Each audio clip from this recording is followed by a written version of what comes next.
그리고 기도를 할 때 내가 기도를 잘 하고 있는 건가 이런 생각 되게 많이 들어요. 근데 기도를 잘하는 방법도 있나요? 기도의 어떤 형태들 많이 있죠. 그리고 자기한테 맞는 기도도 물론 있죠. 당연히 있죠. 근데 저는 사실은 제가 말하고 싶은 것은 기도가 뭔지를 먼저 알아야 한다는 거죠. 기도는 하느님과의 대화라고 하잖아요. 이거는 가장 기본적인 거고 대화는 어느 때 가장 잘 되죠. 상대방을 알 때, 그리고 귀를 기울일 때. 그래서 제가 신자들에게 하루도 빼지 않고 하는 얘기가 듣는 마음을 이야기하거든요. 믿음은 들으면서 오고 들으면 그리스도의 말씀으로 이루어진다는 말씀. 그래서 함께함. 아까 제가 부활의 삶에 대해서 얘기했지만 하느님과 함께하는 것을 구체적으로 느끼는 거죠. 그래서 기도를 할 때 대상이 있다는 것을 의식하는 거죠. 우리가 기도할 때 묵주기도가 힘든 이유는 혼자 하니까. 묵주기도할 때도 환희의 신비 일단 고통의 신비 일단 묵상합시다 그러잖아요. 묵상하고 혼자 하잖아요. 묵상이 아닌 거죠. 근데 영경기도만 주구장창 하는 거죠. 대화도 둘이 대화할 때 안 들으면 내 얘기만 하잖아요. 그러면 무슨 의미가 있겠어요. 그래서 기도라는 것은 일단 나에게 맞는 기도도 있죠. 그러나 가장 중요한 것은 하느님과의 만남이 가장 중요하다. 그리고 듣는 마음이 가장 중요하다. 귀를 기울일 때 많은 것을 얻잖아요. 그래서 하느님과의 어떤 만남 안에서 우리가 가장 잘 들을 수 있는 장은 미사거든요. 미사. 미사는 십자가 사건의 구원이 여기에서 다시 이루어지고 있는 거잖아요. 그래서 뭐 개인적인 취향도 있겠지만 가장 중요한 것은 미사, 그다음에 말씀, 그리고 나머지 기도들. 그래서 기도를 어떻게 하면 잘할 수 있는가 이거는 하느님 생각을 많이 하는 거죠. 하느님 말씀 많이 듣는 거죠. 그러다 보면 생각도 느낌도 많이 변화가 되거든요. 그래서 제가 추천하고 싶은 것은 하느님을 의식하고 나와 함께 하시면서 나를 나보다 더 잘하시고 나를 나보다 더 사랑하신다는 것을 입으로 말하는 거예요. 그냥 생각만이 아니라 힘들 때 기도할 때 하느님은 저보다 저를 더 잘하십니다. 하느님은 저를 저보다 더 사랑하십니다. 하면서 말씀도 소리내어서 읽고 이렇게 하는 거죠.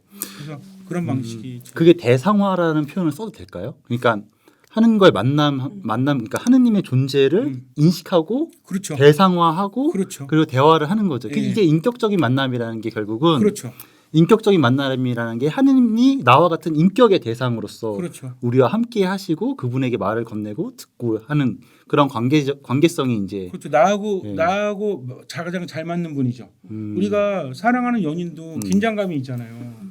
내가 잘 못하거나 내가 더 못생겨지거나 내가 뭔가를 만족감을 못 줄 때는 버림받지 않을까라는 의식이 내재되어 있다라고 하잖아요. 근데 하느님은 그럴 필요가 없거든요. 나를 나보다 더 잘 아시니까 더 사랑하시니까 엄마 아빠보다. 근데 엄마 아빠 얘기를 자꾸 하면 어떤 분들은 어릴 때 엄마 아빠한테 상처받은 분도 있잖아요. 학대받은 사람들 근데 이제 하느님은 그런 분이 아니라 한다. 나한테 맞춰주는 분이라는 거죠. 그러면서 나에게 맞는 방식으로 이끌어 주시는 분. 그래서 기도는 그리고 아까 말씀드렸던 기도의 어떤 종류도 중요한 것 같아요. 어떤 분은 성가로 하는 기도, 어떤 분은 소리내서 말씀을 읽는 걸 좋아하시는 분, 어떤 분은 성체주기를 좋아하시는 분. 근데 그것은 자기가 해보기 전에 나 이게 좋다 이게 아니라 다 해보는 거죠. 그리고 거기에서 맞는 거. 하지만 아까 제가 말씀드렸듯이 중심은 잡혀야죠. 미사, 말씀. 이거는 중심으로 잡혀 있어야죠.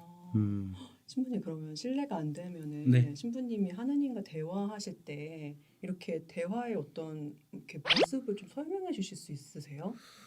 참 어려운 게 저는 혼자 기도할 때 네네. 제가 혼자 일방적으로 말을 한다고 느껴져요. 그냥 내가 하나님한테 하고 싶은 말을 다 내가 혼자서 네네. 하고 듣지를 못해요. 가만히 있으면은 들리는 거는 이제 분심만 들고 들린 거 안 들리고 게다가 미사 때는 그냥 제가 일방적으로 듣는 느낌이 드니까 대화한다는 느낌이 잘 안 들더라고요. 그래서 뭔가 대화라고 하면은 서로 주고 받아야 되는데 그렇죠. 이게 하나님과의 대화에서 주고 받는 게 너무 어렵고 잘 안 된다는 느낌을 많이 받아요. 그거는 이제 뭐 묵상 기도를 잘하면 된다라고 간단하게 말씀을 드릴 수 있는데 묵상이라는 것은 자기의 사고력을 이용하잖아요. 근데 뭐를 배울 때는 우리가 처음부터 토의하거나 처음부터 논의하지는 않잖아요. 저 운동을 배울 때도 그렇고 공부를 배울 때도 그렇고 악기를 배울 때도 처음에는 배우잖아요.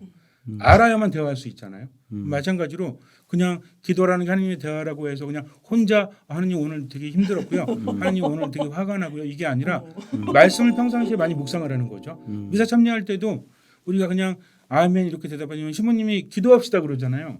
기도합시다 그러면 기도하자는 거거든요. 이거 듣는 거죠.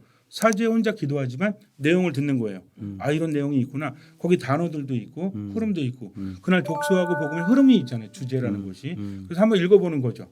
그러면서 읽고 묵상할 때와 성당 가서 실제로 전례할 때 들을 때 느낌이 또 다를 수 있거든요. 그런 것들이 중심이 되는데 그래서 제가 아까 말씀드린 것처럼 미사하고 말씀이 중심이 되면 매일매일 예를 들어서 오늘 미사 참여하지 못한다고 할지라도 요즘에는 매일 미사라든지 어플리케이션으로 잘 돼 있잖아요.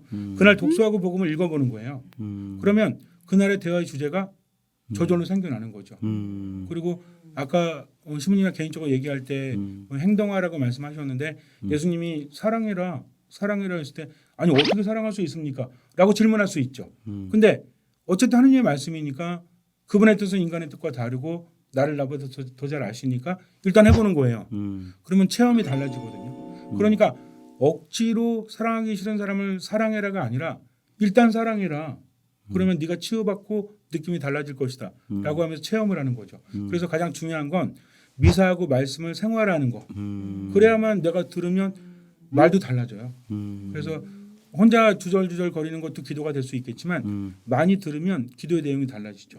처음에는 내 삶을 이야기합니다. 처음에는 이거는 제가 신자들한테 많이 교육을 했고 실제로 신자들이 체험담을 저한테 얘기해 줘서 아는 건데 감사합니다 하루 3번 하고 하느님 감사합니다 붙이고 그러니까 감사하다라는 것은 인간의 뇌에 많은 영향을 미치고 긍정적인 효과가 있대요. 몸에 정신에 마음에. 근데 감사합니다 이게 아니라 하느님 감사합니다. 그 다음에는 왜 감사해야 되지?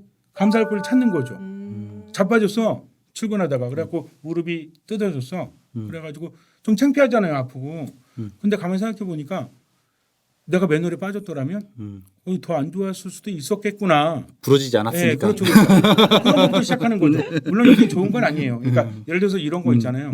나는 그래도 누구보다는 돈이 많지 않아. 난 누구보다 건강하지 않아. 이런 비건 나빠요. 하지만 내 삶 안에서 뭐 그럴 수도 있는 거 아닌가. 처음에 이렇게 시작을 해요. 그러다가 대화의 중심이 나로부터 하느님으로 바뀌어요. 더 깊이 들어가는 거죠. 마치 초등학교 수학을 열심히 하면 공부 얘기하면 재미없잖아요. 그죠? 어쨌든 깊이가 단어는 똑같은데 내용은 달라지잖아요. 음악도 마찬가지 아니에요. 어차피 도라미파 솔라시도 제가 음악을 못하니까 말씀드리지만 피아노나 기타도 도라미파 솔라시도 아니에요. 네. 근데 수준이 깊어지면 다른 게 나오잖아요.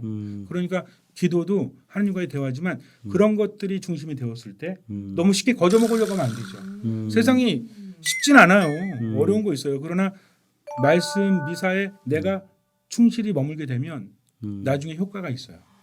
기도가 달라져요. 기도도 연습이 필요하다는 그렇죠. 게 정말 느껴져요. 네. 저는.